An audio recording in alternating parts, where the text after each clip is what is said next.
Hey, welcome to Dollar Views. I'm Brian Gillis. And I'm Stephen Montmanex. We're just a couple of Long Beach State film grads with a lifelong passion for cinema trying to put our money where our mouths are. And we decided to make our BAs mean something by offering our spoiler-free take on the latest film releases. Plus, any other media we've ingested over the past week. Whether that's the latest buzzworthy show, An album that's been on constant rotation, that indie darling no one can shut up about, a cute romantic comedy, or the latest Michael Bay masterpiece. we go over it all. $1 at a time. I couldn't believe it. We were having nothing but fun. And that was the moment. The shit really hit the fan. I think I went too heavy on the roofies, Charlie. What's going on? I did it. I made your wish come true. You could start from scratch. Wait, what? I faked our deaths.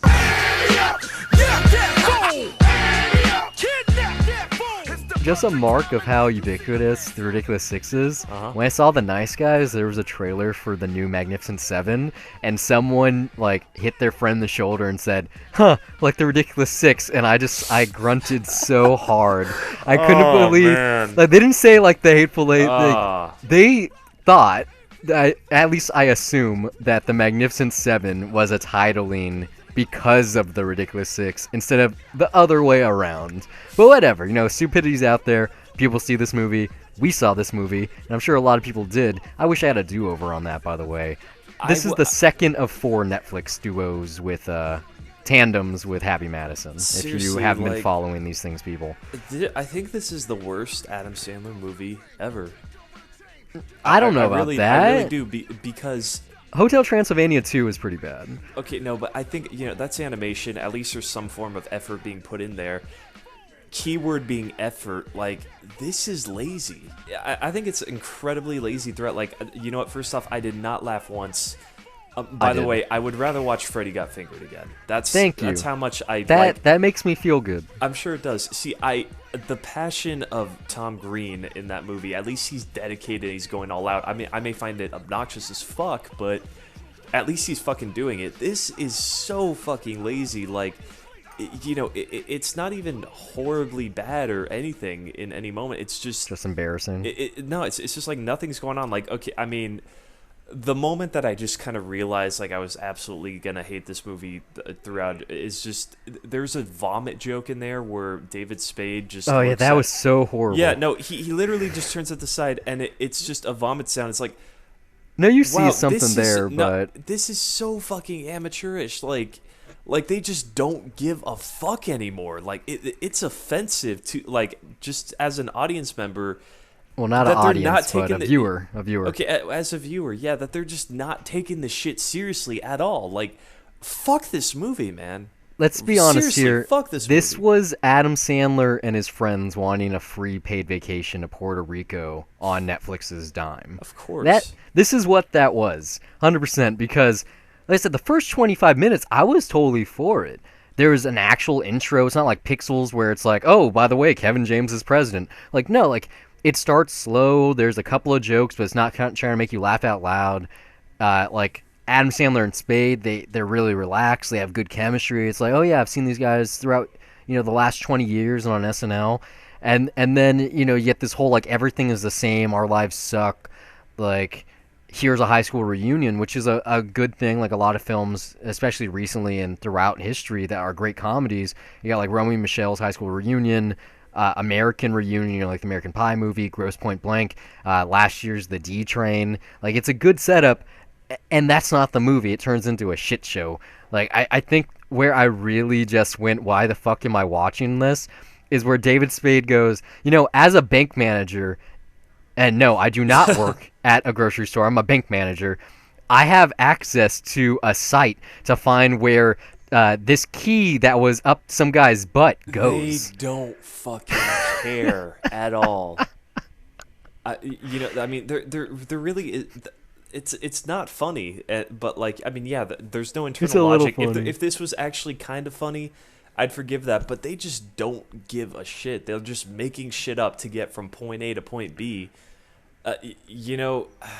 There's good ideas here. It's just, it's not a movie. This is like a TV show that was consolidated into a movie. I think Netflix, between this and Ridiculous Six, and I still kind of found Ridiculous Six funny. I mean, a That was headless, fun. a headless Harvey jokes and Keitel, I think was fucking hilarious. the diarrhea donkey and Jorge Garcia having no dialogue, like Terry Crews being the black brother. Like, there was some funny shit in that Ice, movie. Mark Twain. There was some stuff there. There was some genuine laughs. Exactly. The site being 2 hours long. Like, I mean, you may hate that movie, but I can at least remember what they did. This is doing nothing, like, whatsoever. I think the one thing I liked most was just seeing the doctor from Funny People. Matt Walsh. Being back. That there's a line in that movie about him torturing James Bond later, and so there's a torture scene with him. You're talking. Oh yeah, the Swedish guy. Yeah, and I got a kick out of that. But yeah, he's pretty funny in this movie. I like his usage. But this is exactly like the Ridiculous Six movie was. This is Adam Sandler making a movie for 13-year-olds. Yeah, well, and not only that though, this has just the same pacing issues that that Ridiculous Six had. Like, Netflix is probably the worst thing for his movies in general because he's just given total free reign. I think it's a good thing though. Cheaper. I mean, the fact that after Pixels, which was no worse or no better than this film, really. I would still take Pixels over this, just because. Well, it's because it's directed by someone who knows how to fucking make a movie. Exactly. It's not Steve Brill, like that. That Sony had a lot of money riding on that. China did. Like, everyone had just the not the product placement, but to get the rights to all the characters alone, you knew there had to be some kind of heart involved. But when I knew this movie was shit is when there's a Corona. Like, it was kind of cool at first. You see that Corona bottle go down, and then it transitions into, like, generic Corona bottle on the beach ad. Yeah. And then it pulls out, and you find that ad is actually inside an Acer computer. It was product placement inside product placement. It was adception. It made me want to blow my brains out. I think the Bud Light product placement on that boat is far more embarrassing. It's like, we got this yacht, and we're going to get the Draught box, which has 55 beers in it. As slick as that Acer model looked, you know what? That's probably the most inspired bit of filmmaking, is having that transition in there. It was cool. It was a cool transition. Something. Yeah, it was cool. That's about it, though. This movie's so fucking stupid. David Spade has a flip phone. Like, what? Yeah, how are you managing weird. Like, nothing's changed. I still drive, a AMC Gremlin, which, by the way, this is the second time Adam Sandler's used that car. It's also in The Wedding Singer, and I love that car. I would like to have a Pacer or a Gremlin, even though it's a shitty car, like, historically known to be one. But he must have some kind of boner for that. Maybe he had one upon a time. Maybe it's even the same same car, despite having a different paint job. But it's like, yeah, my life is always the same. I'm still in love with the same girl from high school. I still drive the same car. I still live in the same house. I still have the same job. And this movie's still fucking as shitty as the last 5 movies I made. Like, that's not true. Men, Women, Children is a fine movie. It's criminally underrated. You should check that one out. I think it's on Netflix. No, it's part of the Epic deal. So it's Amazon I don't know Prime. how much longer it's going to be there. But yeah, for a little bit more. I mean, when you talk about, like, dramatic Adam Sandler, at least he's doing stuff that it seems like he believes in. So yeah, this though, it's just. I wish we could do this episode with the Adam Sandcast. I really can't wait to hear their review of this. He likes the movie. Tyler liked this? Yeah, he tweeted about it getting 17% and how that's bullshit. So, yeah, he told me that this was better than Ridiculous Six. It isn't, though. I'm not there with him. I'm I'll very have curious to hear why, but... I'll have to reach out to our friends over at Future Horse Podcast. Yeah. Like, this isn't the worst movie I've ever seen. I've seen shittier stuff. For instance, I turned my TV on when I was, checking Twitter the other night, and Alien vs. Predator was on, the first one, and so I was watching it in passing. That's such a shit show. Like, that movie is god awful. Like, that is a horrible movie. This one, compared to that, is at least it's trying to make you laugh. At least there's some kind of good action. You get the Ferrari. Luis Guzman is pretty good in this. I like that whole shooter boy sequence with the 3-way. There are some genuinely good gags here. It's just they're not original. You've seen them before. It's Adam Sandler doing Adam Sandler. I'm surprised his friends aren't in this movie somehow. Nick Swardson is, but his usual crew, they're absent, which is really bizarre. No, I thought the gags were just lazy. I mean, yeah, lazy, this but isn't it's like, trying to make you laugh. I don't feel like it succeeds at all. I feel like, they're hoping that it makes you laugh, but like they just don't really care. Like they're just going for it, and they're just like, someone will find it funny. But like it's like they probably don't believe in their joke. Like Adam Sandler is just kind of sleepwalking through this. I mean, you know what? If I'm making up a rating, I rate this movie a fuck you. I mean, if it made me want to watch Freddy Got Fingered again. Like that's not a good thing. I think if a movie like that, which I still think is terrible, at least it's able to trigger a reaction out of me because it's doing something.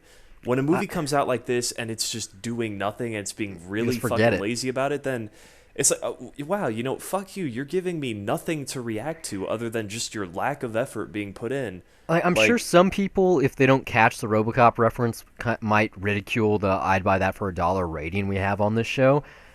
But when it comes to this film, when we tell you I wouldn't buy this for $1, for a measly $1, you can understand how shitty it is. Like it's not, like I said, it's not the worst movie I've ever seen.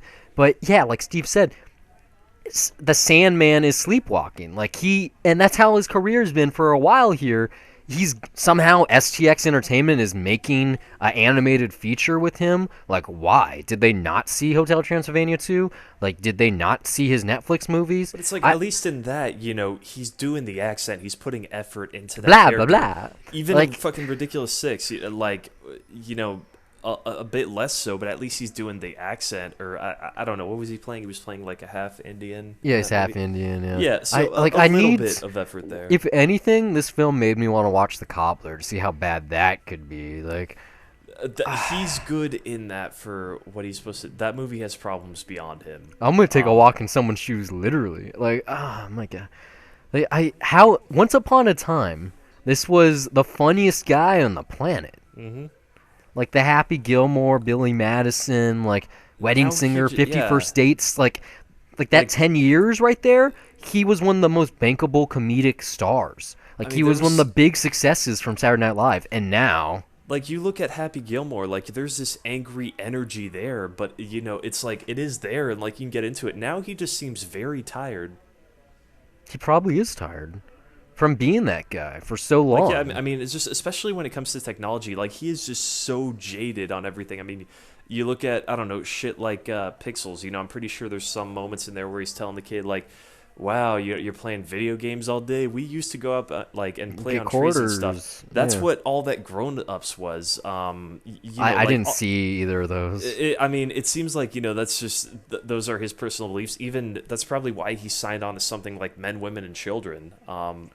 He has these flashes even still in his shitty movies, quote unquote. And this isn't the first time I've said this. Isn't the first time anyone said this. But after Funny People. Every movie he's made is like one of the movies that he's in from Funny People. Yeah. Like, legitimately. Like, I get it. He has so much money that he doesn't have to try anymore. And people that are diehard fans probably are going to like this in the same way they liked The Ridiculous Six. And if they didn't like it, they're at least going to watch it. But I wouldn't be surprised if this got it's probably going to get 4 stars on Netflix. Like, I gave it 3 because it's not horrible. I kind of liked it. I'm goes... not giving it that. It goes somewhere. Like, without ruining it, like, it's not just a comedy, it's not just an action movie. Like, it tries to do something. There's a message that it has that just, it is kind of a fuck you to the audience. But at least it's there. Like, it's trying to push some kind of agenda. It's trying to make you think about a certain thing. And when it gets down to it, especially with Paula Patton, who's, like, really sexy in this, like, it's going somewhere. Like, there's some shit here. Well, that's the thing that we didn't really bring up. There is a conspiracy that arises later on that which makes is the so movie, fucking ridiculous. It does make the movie more interesting. And, yes, technically it does tie up into things, but... It's done not so like poorly. Things are set up well. It's more like, okay, it's there, and sure, when you think about it, it adds up, but...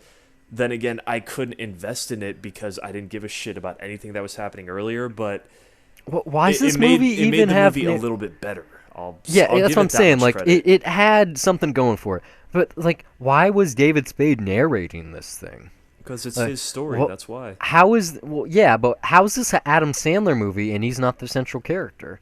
Like, why is there really no romantic lead? Like, I guess it's Paula Patton, but not really. Like, there's no supporting cast here that you care about. It's like a two-guy show, and then even still, it's like a one-man show. Like, and why? Like, David Spade isn't bankable anymore. Like, I can't remember the last time he was. Look at that Joe Dirt 2, which failed, like, miraculously on Crackle. When I was at Best Buy last week, I saw they had it on Blu-ray, and I was like, why?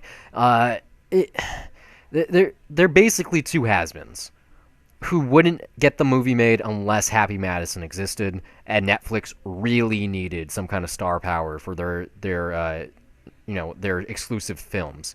There's a reason why Amazon is going after the auteurs and the AAA people and making indie art house stuff and in con and just its prime. And then you look at Netflix and what they've been putting out in terms of original content, minus Beast of No Nation, which isn't original. They just footed the bill after the fact. They bought that thing. Oh, but Netflix is at least seeing the money that they want on their investment. So I guess so, but hey, like, that's good for them. That's I guess, but on a business level, that's all you can hope for.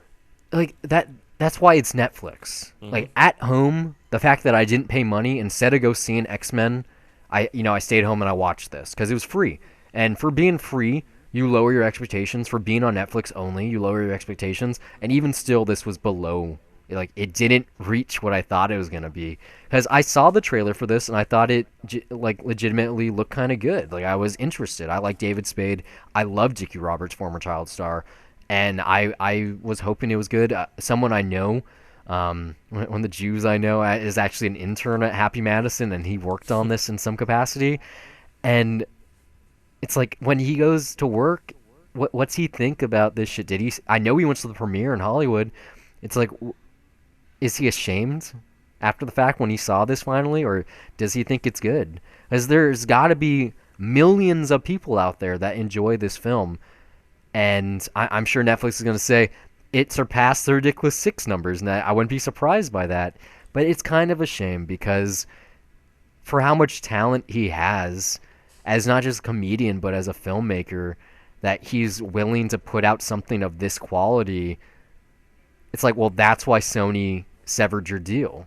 That's why you had to go to Netflix, because he probably tried to make this at Sony. He was like, they were like, no, we're gonna make PlayStations instead. It's embarrassing. At least he's getting work. I wish it was better. There are people that are also defending this movie out there. We just mentioned Tyler Marchand. I mean, he's. I don't know how much he likes the movie, but I'm sure he's going to give it a halfway positive review if he doesn't think it deserves 17% on Rotten Tomatoes. So, like I said, I'm going to listen to if we mentioned it shortly. He has a podcast called the Adam Sandcast, where and it's worth a listen. Yeah, they review every single Adam Sandler movie. So just that alone, it's worth searching on iTunes or wherever. Really fun guy. We'll have him on the show again. We did RoboCop 3 with him on Jet to Cinema. As well as RoboCop Saves Christmas on Cynical Cartoons podcast. Yeah. So really amazed that exists. So bad. So bad. That was better than this. That episode was pretty fun. Well, that was 20 minutes that I could easily just dispose of. This was like, what, an hour and 50 minutes? I mean, yeah, hour and 40. This thing, I know you're defending the first 20 minutes. Yeah, the first 20 minutes were okay. So long for me. I mean, well, I looked at the runtime, and I was sitting through those 20 minutes, and I went, okay, this is going somewhere. This could be good. Like, I'm willing to give it a shot. And then it went so fucking bonkers, so weird. Like, Bullworth, we just did a review for that. That is bonkers on purpose. Like, that goes crazy with a reason. Satirical, yeah. It's satirical, but even beyond that, if it wasn't, it's like, oh, okay, it makes sense in the grand scheme of things. Whereas this is just, why are they in Puerto Rico? Why they get a tramp stamp? What's this? Who's that? Why is there a three-way? Like, huh? Like, where'd this motorcycle come down? Why is Poppin' Wheelies a running gag? Why is Nick Swartzen keep getting beat up? Like, it's not like, oh my god, that was funny, why am I laughing at it? It's, why am I supposed to be laughing? And that's the problem, because I can watch Freddy Got Fingered in Biodome, and I can enjoy certain movies on multiple rewatches and quote stupid shit, and then I watch this, and it makes me feel Like, I need a job in Hollywood. Yeah, it's just I just felt really dead and very bored during this. It's just like, is no one trying? I mean, there's people behind the camera, I'm sure, that are trying, but yeah, like, Yeah. as far as the script, as far as just how What this script? is edited, like, I mean, you go back to that puke joke, and it's like, did they So really lazy. not give the editor something to work with? That Not was even it? editor, Like, he just turns, could he they turns not around, just does afford the one fake shot? puke? Like, they give him one shot, and they just throw in some really fake vomit sound. Like, God, do something for fuck's sake. Yeah. Oh, we talked about this enough. We like it's like I said about Pixels, and to an extent I said about Ridiculous 6. There's no point in beating this movie down No. because everyone's already doing that. Like, I tried to watch this knowing I knew it was gonna be bad, but I tried to watch it and I was hoping that it'd be good, and it's just sad. But Yeah. I watched it at midnight. I did what they wanted me to do, and so they got the numbers. So See, good for them. I kind of enjoyed Ridiculous 6, and like, yeah, it was I a fun enjoyed, movie. Yeah, I mean, the beginning of that movie, like right when that started, I felt like maybe Netflix is exactly what Adam Sandler Mm-hmm. needed, because he's got no restraint whatsoever, and he just went all out in that opening. But I mean, yeah, no, this one, I'm sure that I'll enjoy another movie of his, but yeah, just I'm not picking on this one on purpose at all. I know that's a common is that criticism movie. of Yeah. people, is like, oh, Adam Sandler's a whipping boy. And yeah, this movie's going to do very well because there are people that are just going to watch this because they're going to love to hate him. But yeah, just this one did nothing for me. I did not laugh at all, and I was hardly invested in the plot, and I just felt like this, yeah, the joke is there of like, I really wish I could do Make this a over do-over, and just yeah. not watch it at all. But I'm going to forget about this one Wait. next week. Best thing about this movie, towards the end, they use that what's it called, "Waiting for You" song by Madonna, which was done for the Vision Quest Oh my soundtrack, God. which is also included in 13 Going on 30. That was the best part of this film, because it's one of my big criticisms when they include real music in a movie and they cut it short. They play almost the entirety of that song, and it's a real beautiful song. I didn't even know it was Madonna until last night. I looked it up. I was like, who's this song by? I love it in 13 Going on 30. Best part of the movie. So if you have to sit through the whole thing to get to the Madonna song at the end, at least you got that going for you.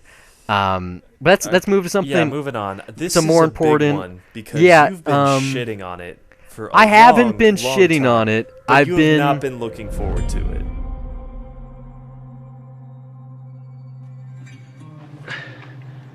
What do you want, kid?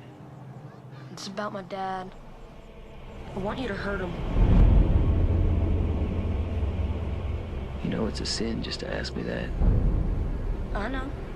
People said before you were a preacher, you did things.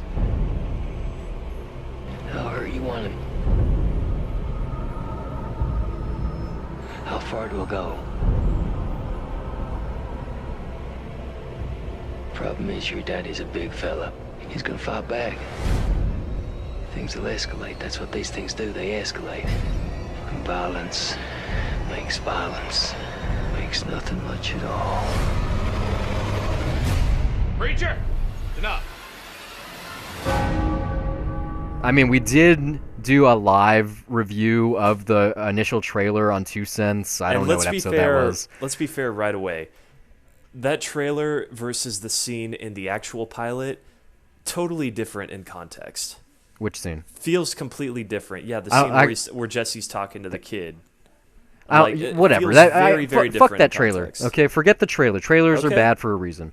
Okay. This show is okay. It's kind of weird to me that they're giving a 2-week buffer on the premiere until the second episode, because that already makes me go, I kind of don't want to see the next one.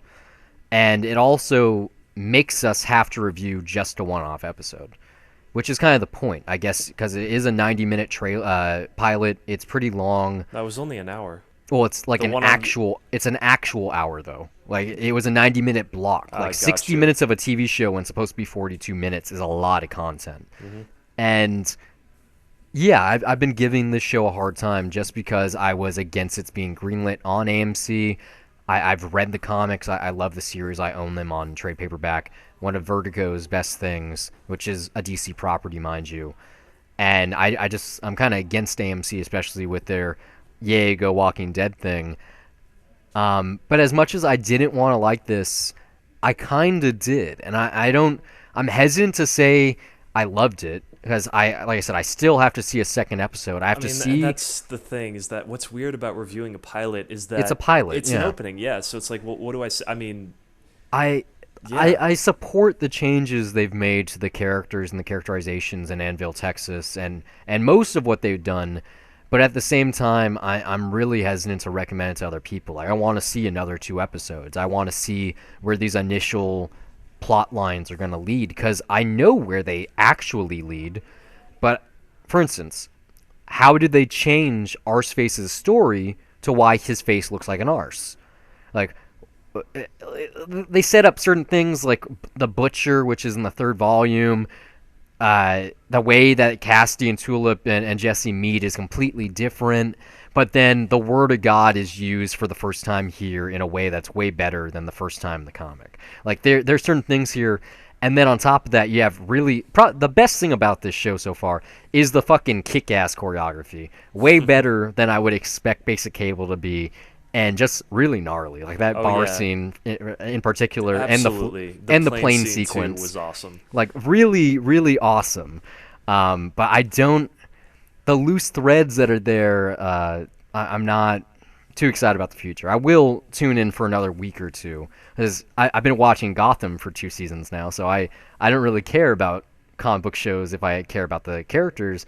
But it still seems a little fake to me. It's pretty weird. But what about you? What's your critique? What do you think?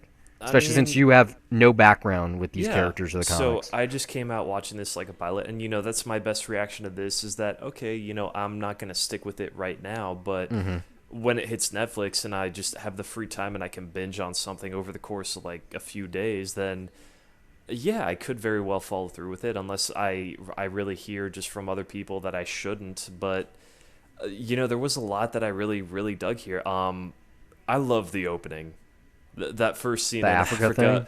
Yeah. Fucking hilarious. That's original. That's not in the comics. The way the comics start, it begins like basically right away without any kind of setup with that entity entering Jesse's body. Like right away. That's the first issue. That opening scene though, right when I saw that, I was like, fucking Goldberg and Rogen. Like, I'm going to love this. God, what's his name? Dominic Cooper, really good. Like that scene, especially with the kid saying, "I want you to hurt my stepdad."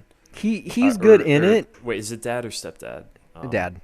Okay, like he's good in it. It's just when I picture Jesse Custer in my head, I don't see Dominic Cooper. I don't hear someone that sounds like him, and I see a mullet, to be honest. But that is something that happens when you take a comic from the early 90s and transition to the day. The casual accent works for me, honestly.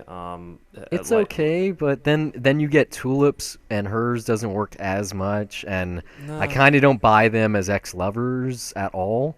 It's just a plot point that's set up that I really have nothing to invest in yet. But, this is stuff that they've only done in an hour, so it really, like any pilot, we'll see. But I would absolutely continue with this. I guess we'll just hear more as time goes on. I'll hear it from you because you're going to be following it. I'm gonna watch it. Like I said, I'm gonna keep watching this for maybe half the season. It's AMC, so I'd assume that they're gonna do like 6 or 8 episodes, a break, and then 6 or 8 episodes because that's what they fucking do. But it's just kind of weird to me. Like I said, I support certain changes they've made to the characterization. Like, for instance, that prison interaction and the bar scene in particular that Jesse and Cassidy have is great. It's 100% them in the comics. Like, they got it right. Tulip and Jesse is just flat out wrong. Like, in the comics, you don't know who they were together until issues down the line. And then their first interaction is this big to-do because, I guess it's not a spoiler now, but he stands her up. He disappears from her life without letting her know, and so she has this vendetta out against him. So the first time they meet is a huge conflict, lots of emotions on the line, a big to-do, and in the show, it's like I'm gonna try to get you on this job. Like I don't know where I it's can't- going. Yeah, I can't comment on the changes, but I would say that's a good thing. You know, like I've been open No, about like I this said, before. it's not a bad thing. I know, but It's- I've been open about this before. I like it when things get changed up because it means that one version or the original version remains its own thing, and then the other iteration is just that. It's a different version. You know, they change things up, and you can judge it. For me, I can judge it a lot easier on its own terms as opposed to having to go back to this one source and picking it apart like that. So but that's just me. It's well, no, it's like I I would say said. it's a good thing. It's like I said in episodes past, I was really hesitant mostly about the show for how they would be able to adapt the source material because of not just its sacrilegious nature, but then also its tone. And despite, the little changes they've made to not just the characters but the plot, it still seems like it has that not message at its heart, but it still is going for the same kind of dogmatic questioning. Like it seems true to self, and the fact that Garth Ennis and Steve Dillon, the creators of the comic, are executive producers on the show, seeing that in the opening during the credits, I was like, okay, well that's kind of lessened my burden. If they supported the show, they gave it their They blessing. have from the beginning. I'm gonna let me see what this is like, and I wasn't let down because it does pick up steam towards the end. But like I said, it's too early to really critique the thing. If you're a fan of the comic like I am, or you aren't, it is worth a shot just to see what Goldberg and Rogen can do together when, directing and writing a TV show. I mean, it's not that different from their style already as far as action from what we've seen in. This is the end. This is the end, and in the interview as well. It's pretty dark though, like darker than the two of those. Well, it's also This is the end is pretty dark, but this is also produced by Neil Moritz, and who they've worked with on the Green Hornet, so they've definitely learned quite a few things from working with him. But yeah, this show is very grim, which makes sense. It's on the same network Walking Dead and Fear the Walking Dead is. Like it has a similar kind of tone, like very bleak, very dark, almost no music at all. So I'm not exactly for that. Like I said, this comic book is so fucking bizarre and strange and hilariously sacrilegious that I need to follow through to see how they can change that, where it's gonna go, and more importantly, like Arseface. I need to know how they changed that, because I've said this before. In the comics, the reason Arseface becomes who he is he tries to mimic Kurt Cobain. He loves Nirvana, and he says, I'm going to kill myself with a shotgun too, and it doesn't work out. He gets plastic surgery, he turns into Arseface. Well, when this show is taking place in 2016... Yeah, so we'll see what happens. Exactly. I need to know that. That's why I'm going to keep on watching, probably, among other things. But yeah, maybe in 2 or 3 weeks, I'll come back and I'll say what I think about the first quote unquote arc to see if it's worth my time and your guys's.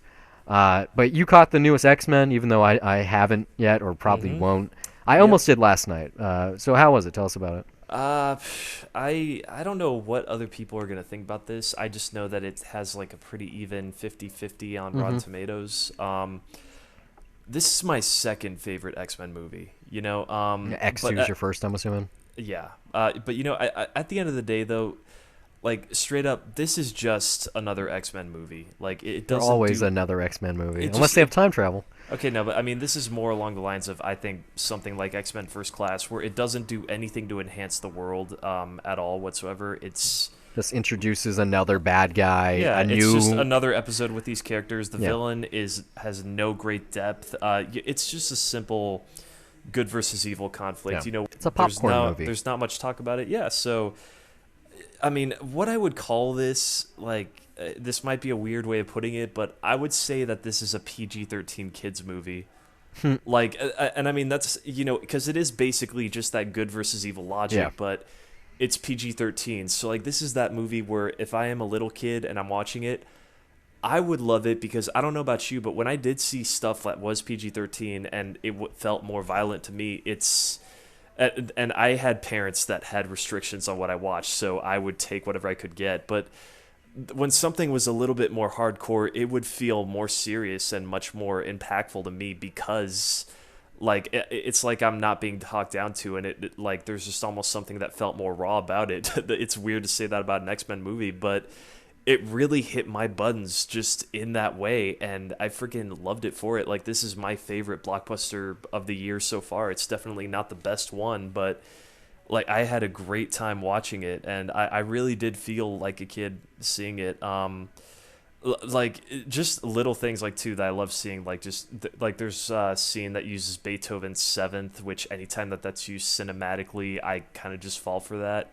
And yeah, here it definitely got me on that. I love the 3D. The title sequence was really cool. Just the Oh yeah, way you that caught this. It should make sense to me. yeah, it's But it's they native saw this in 3D 3D, too. yeah. Yeah. So the shots are beautifully composed. Like just the way that all the effects are colored and everything work really well with the glasses. Then again, I saw this at the Draft House, so perfect projection was a guarantee. And you had beer goggles on top of your glasses.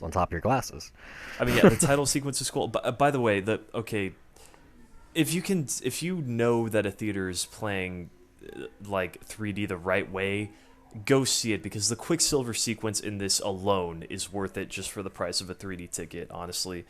I mean, like I said, like, yeah, this doesn't exactly enhance the world in any way. I mean, X-Men is kind of irrelevant at this point, and I don't think, the characters don't get that many meaningful moments except for, I mean, maybe Magneto, there is a very, very big moment in there for him, but his arc is just, it kind of just happens, and it's an arc that we've seen happen before. I mean, basically, my hesitation on seeing this film is that I know it's just another film in the franchise. Yeah, that's there's really no all it is. finality here. It's just another step towards wherever the fuck it's building to, which is probably nowhere, because not X-Men, but Fox has to keep their X-Men property. They have Deadpool, sure. They have Gambit coming out, but that's also X-Men. Like, all they have is X-Men. Fantastic Four failed. And despite how much I love the 80s, and I'm curious to see how Sansa Stark is as Jean Grey, and how much I love Ty Sheridan. I want to see him in a blockbuster before Ready Player One. All these little variables, the 3D, Bryan Singer doing another X-Men movie, like all of these things. I go, well, Oscar Isaac looks pretty shitty in that makeup. I already know his presence. It's not a great character, but just his presence as Apocalypse, I really dug. Well, that's the thing though. Like I watched the X-Men cartoon growing up, and I already know the Apocalypse story. I played Marvel vs. Capcom. I know the Apocalypse story.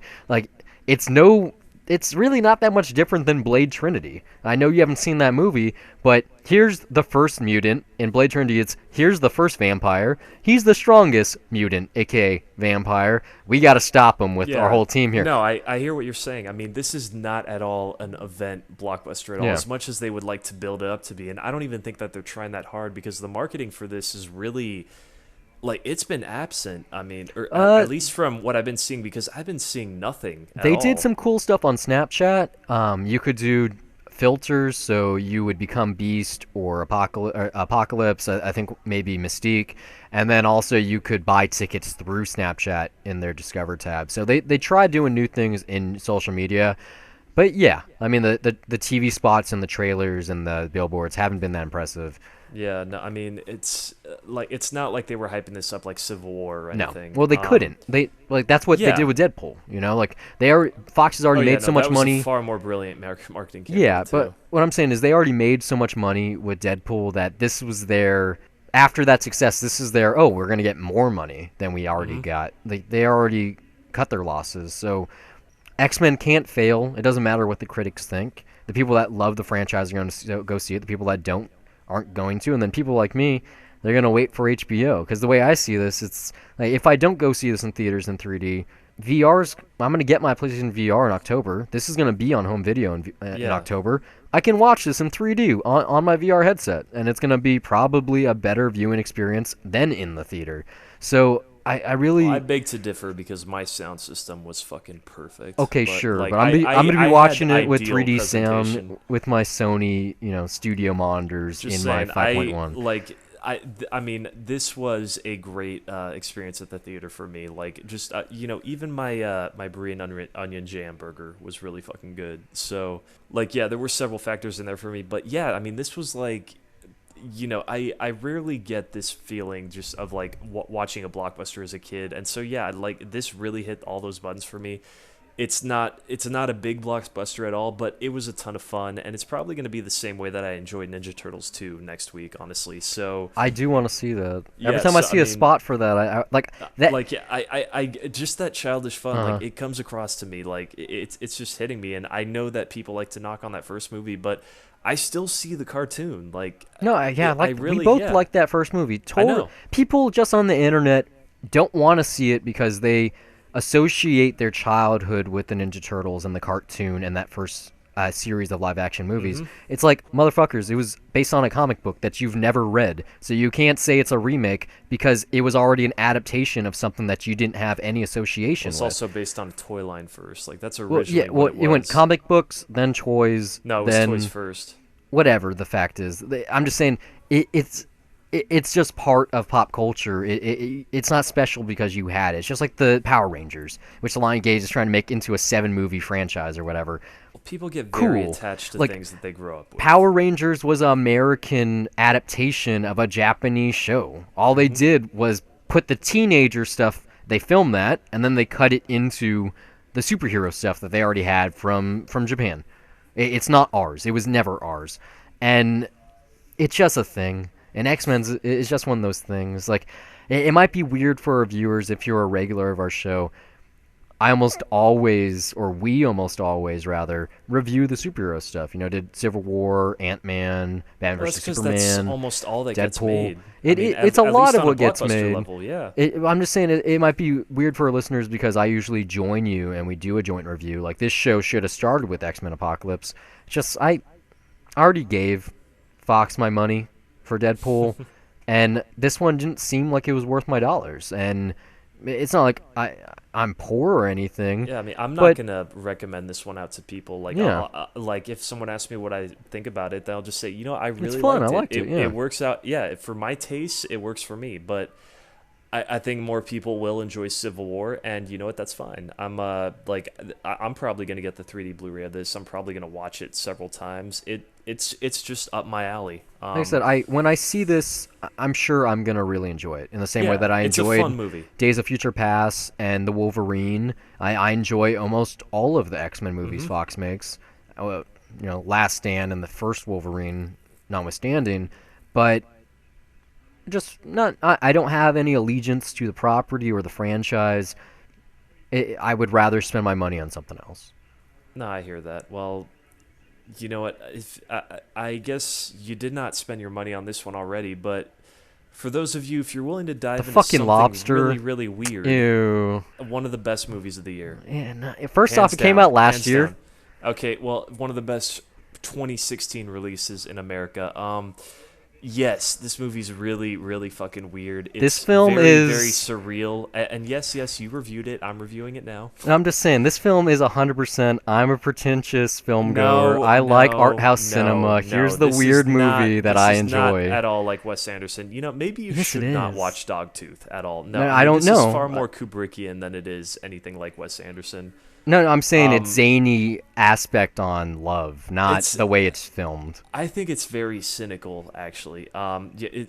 It's also like it's really an expressive take on just modern relationships and. No, yeah, I love the first half of this just movie. modern interaction in general. I mean, this reminded me a lot of Anomalisa. A little bit, yeah. I can see Yeah, that. just that it's this very strange story that just seems very, very. It's sterile almost on the sci-fi, surface. but yet it's It so has grounded a very in reality. human center. Mhm. Yeah, I mean, it isn't necessarily a take on connectivity, or it also focuses on society's pressures of just you finding somebody and how rare it is that you actually connect with someone.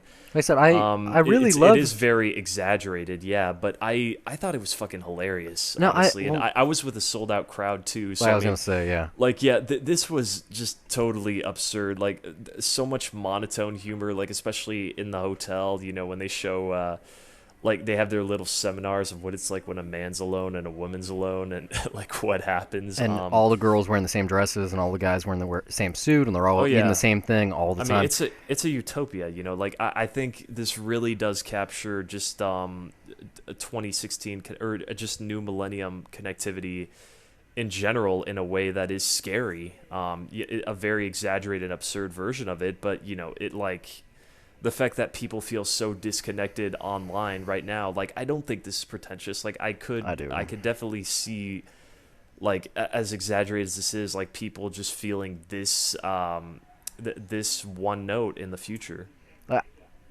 I mean, and we do have stuff like THX 1138 and like a ton of other things like that. But yeah, this was fucking hilarious, honestly. Like my favorite line in this movie is the one when the loners, they all dance by themselves, and there's this line saying like, we only listen to electronic music because we can only dance by ourselves. I thought it was freaking funny. Maybe it's because I saw this as a screener and I watched it at home alone, because we've talked about before, it's a pretty obvious thing. Seeing a movie, especially a comedy, with an audience adds a special layer or an extra experience to a film. When you're laughing with someone, it's the same reason why sitcoms have laugh tracks.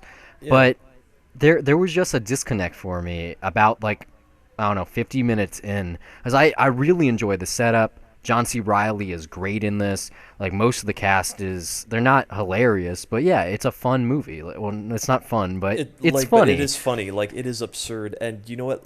I'm sure you watched this with your headphones when you saw it, but I think so, yeah. Yeah, but I mean, filmmaking like is key here. It is a really, really good example of minimalism, and usually what that means most of the time though is that the camera just runs for a while and the sound is very heavy on atmosphere. And yeah, I see there's awesome theaters here, so I saw this on a great sound system, and like there's just a lot to take in on the environment that this creates, like with the camera, just the way that these shots are composed. Like it's a very scary environment, and like it just does not portray a pleasant world at all whatsoever. I mean, as funny as this is, like this goes into some very, very dark and horrific stuff, and super dark.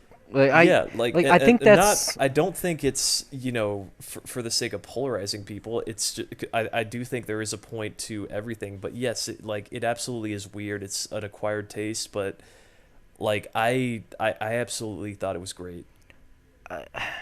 I'm sure, in the future I'll watch Dogtooth, and then I'll watch this again, and, his next movie that he's already made with Colin Farrell, like, I'll see that. Like, I think Dogtooth is far more of a mindfuck to watch than this. I couldn't really buy into the world making, despite how outlandish and wacky it is from the onset with if you don't find a mate, we're going to turn you into the animal of your choosing 45 days. Like, it has a certain really je ne sais quoi. Like, it is bizarre in a kind of fun way.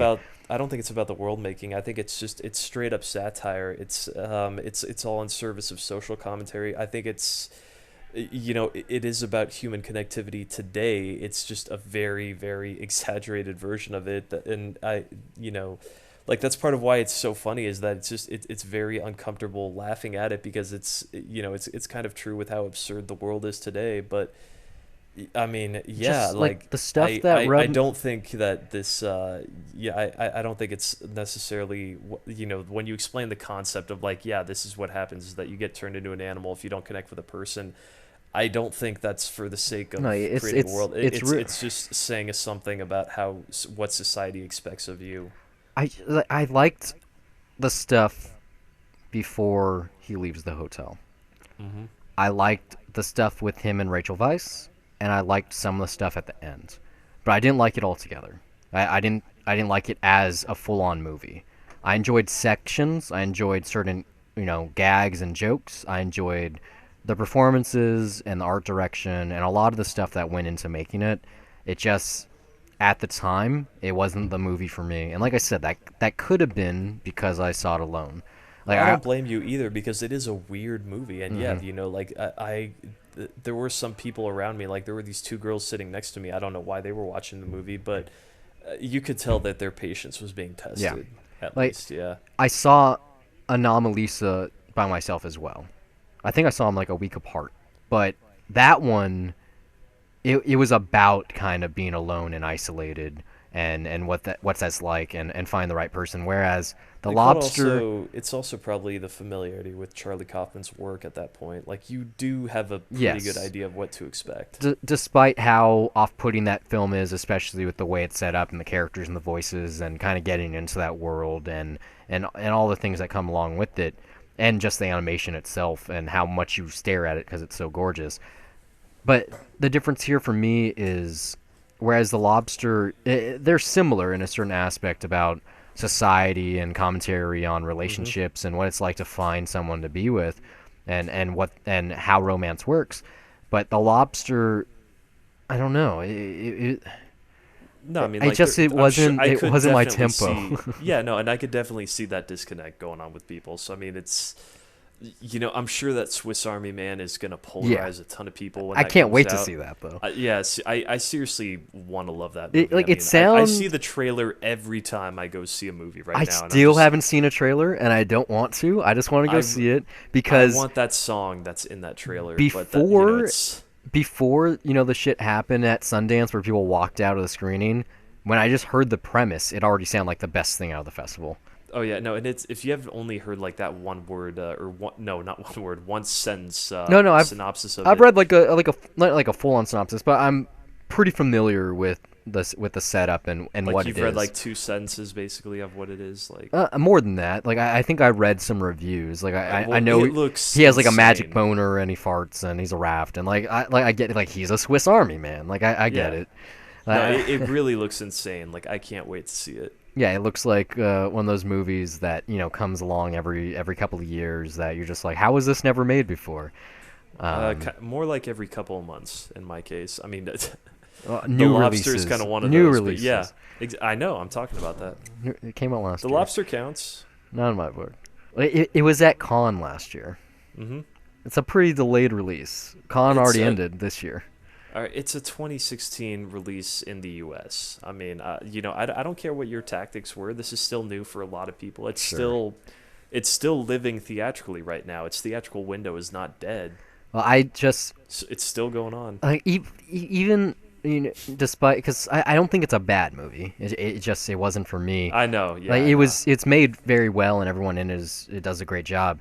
But No, I'm not even putting that past you at no, all. I'm just saying, even with that being said, and what I've pointed out about the theater experience and what it could have been like for me, even still, when I think about Sing Street and I think about The Lobster, even with the audience wasn't there, just Sing Street's my kind of movie. That's my kind of romance. Yeah, but I mean, that's Sing Street, I think, it's a total fantasy and it's total escapism, and I mean, that's something that you just walk out feeling happy. Like, the way that you approach The Lobster, in context, it's different. Like, that movie is going for something completely different, and it's not necessarily a relationship that's trying to make you happy.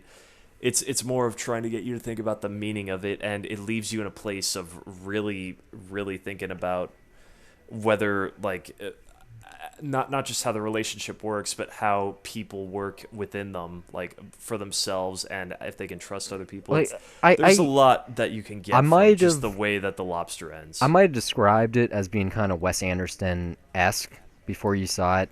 I think calling it more of like a Woody Allen movie is more appropriate. I in some definitely could case. understand the Wes Anderson quirk, because there are weird things there. I mean, especially just the names of characters. Like, Rachel Weisz is just referred to as the nearsighted girl. Is that her name? I Ben don't Whishaw, yeah, on IMDb, you look at it, Ben Whishaw, he's the man with a limp. Like, so I can see where you're getting that, but watching the movie and seeing the quirkisms of or quirks of Wes Anderson. Like Wes Anderson is quirky. Oh my god, it's so cute. Look at this. Yeah, like I like, said something funny. Whereas this Wes film Anderson doesn't is really concern himself with themes. He just takes things and just kind of plays with them and Yeah. puts a collage together. Yeah, what I meant with a quirk in that regard was more of a like just the setup with the we're gonna turn you into a lobster if you don't find a mate. Like what? Like it's too weird. Well, yeah, but I mean, only that's- in art house cinema. Only at Festival du Cannes. Like Yeah, like- but, I mean, it's funny. Like, it treats it as like they say, like, oh, It's totally this fine, isn't yeah, of such course. a bad thing. You can get a second of chance, course. but What kind of animal then- would you like to be? yeah, but then they punish you for it, like, throughout. Like, so you're jerking off. to this picture of a horse, you might want to start thinking about that horse, because you might have to be one soon as they're burning John C. Reilly's hand. Like, That's fine because horses have big cocks. We already learned that from Freddy Got Fingered. I'm just saying, like, yeah, I don't think it's meant to be this like really cool fantastical thing. Like, it is a very It's a punishment thing. yeah. It's a punishment, yeah. Yeah. And it's pretty frightening that, like, it is really weird the way that they do it, but I do think it's effective. Like you Although said, why, I don't know what the significance is of the movie being called a lobster, or why he chooses a lobster. like I said, it might be a Woody Allen thing. That could be a yeah, reference to Annie Hall. It's probably like, I don't know. I'm not sure what the characteristics of a lobster are as far as how they would be described and how that applies to Colin Farrell. But Who you fucking know what? knows? Yeah, You're not supposed to know. definitely, It's an art house movie. I definitely got a lot out of this movie, and I thought it was great. Well, we were talking about Preacher earlier. I watched another comic book pilot this week. It's on Cinemax in a week. It's already on HBO Go. There's like an early premiere special engagement. So if you have Cinemax or HBO, you can check it out now. I'd heard the name before. It's called Outcast. Didn't really know anything about it, especially not the show, but it kind of caught my eye on Twitter. For one reason in particular, Adam Wingard directed the pilot. He's also producer on the show. I think he's a consultant. And this is a lesser point, but it might be important for you guys. The comic is written and created by Robert Kirkman, and he produced and wrote the pilot. So you got a tandem of pretty strong Hollywood types right there. Robert Kirkman, obviously the creator of The Walking Dead, and also does Fear the Walking Dead. He's got that documentary coming out soon. He does a lot of comics. Then Adam Wingard, who's known for, like the ABCs of Death and VHS. Pretty soon, Death Note. Death Note. What's the other thing he did on his own? Something else. But You're next. He does the mumble gore thing. Okay, like he's very effective. Yeah, I don't think I'm gonna watch the show again. It's pretty weird. It's kind of like The Exorcist meets I don't know, like something different. But the get up basically is that there's like demons in the world, and they exorcise, like they possess people, and then they do stupid shit. And then you got Patrick Fugit, from Almost Famous, who is some kind of like special being who is able to, like, I don't know, like overpower these demons. Like I don't want to go into it and ruin the show, but it sounds like it gets some really weird. It's supernatural territory. Well, I mean, it is about demons and possessions and exorcism. So yeah, it is clearly supernatural, but just like Preacher, except that has some jokes here and there, or more so like The Walking Dead, just really fucking bleak. Like maybe I just don't like Robert Kirkman because I couldn't stand The Walking Dead. The first 2 episodes I tried to watch forever ago. I don't think I like his world making. I'm just not a fan, and this is something that I'm very expressive about. I'm not really one for dramatic storytelling. If there isn't a joke at some point or another, I'm probably not going to like it because that's not how my world works. Like I am the person at the party who's making saying the things to get a laugh that shouldn't be said. Like that's the kind of person I am, and I don't buy like I can sit a whole 60 minutes and not smile once. Like even Game of Thrones, you got characters that are making you smile and cheer. The last episode, everyone's talking about Hodor and how much it broke your heart. But in the beginning of the episode, characters put on a play which like summarizes the first 2 seasons of Game of Thrones or the first season rather, to like, oh my god, it's so amazing, like the funniest thing you've ever seen. Like I wish they would make. Played Sean Bean during that. Nobody. Like it's a bunch of nobodies that are doing it. But if they made a spin-off show, like instead of having that After the Thrones talk show that they have, if instead they just had like a summary as told by the characters doing a play version like that, it'd be the biggest thing on the internet. It'd be amazing. So if a show like that, which kills off characters left and right, is able to make you laugh for no reason in a 1 hour span, this thing should be able to. And yeah, there's nothing there for me. I won't be checking it out again. But if you like Adam Wingard, you watch The Walking Dead, and you support Robert Kirkman, more so if you're into like The Exorcist or the Conjuring or any of that kind of stuff, if that's storytelling that you're into, world making, if you're into demon possession and the further side of it, and like entities, like not that Constantine movie, but the idea there, like the Hellblazer comics, you might like it. But I'm going to have to pass. I don't want to watch another one. But the final thing I got in this week, I've been playing the Batman Arkham Origins Blackgate game on my PS Vita. It's pretty okay. It was released, I think, in 2012 for the Vita and also the 3DS. It's okay. It's a 2.5D side-scrolling platformer. It's a Metroidvania game, so you start off as Batman. Like it's a sequel to the Arkham Origins game on the last generation of video games, PS3, Xbox 360, PC, which was like a reboot to the Arkham games. And so this follows that up, and it's like a pretty straightforward kind of game that you'd play on like the PlayStation or Super Nintendo. It's like, this is where I have to go.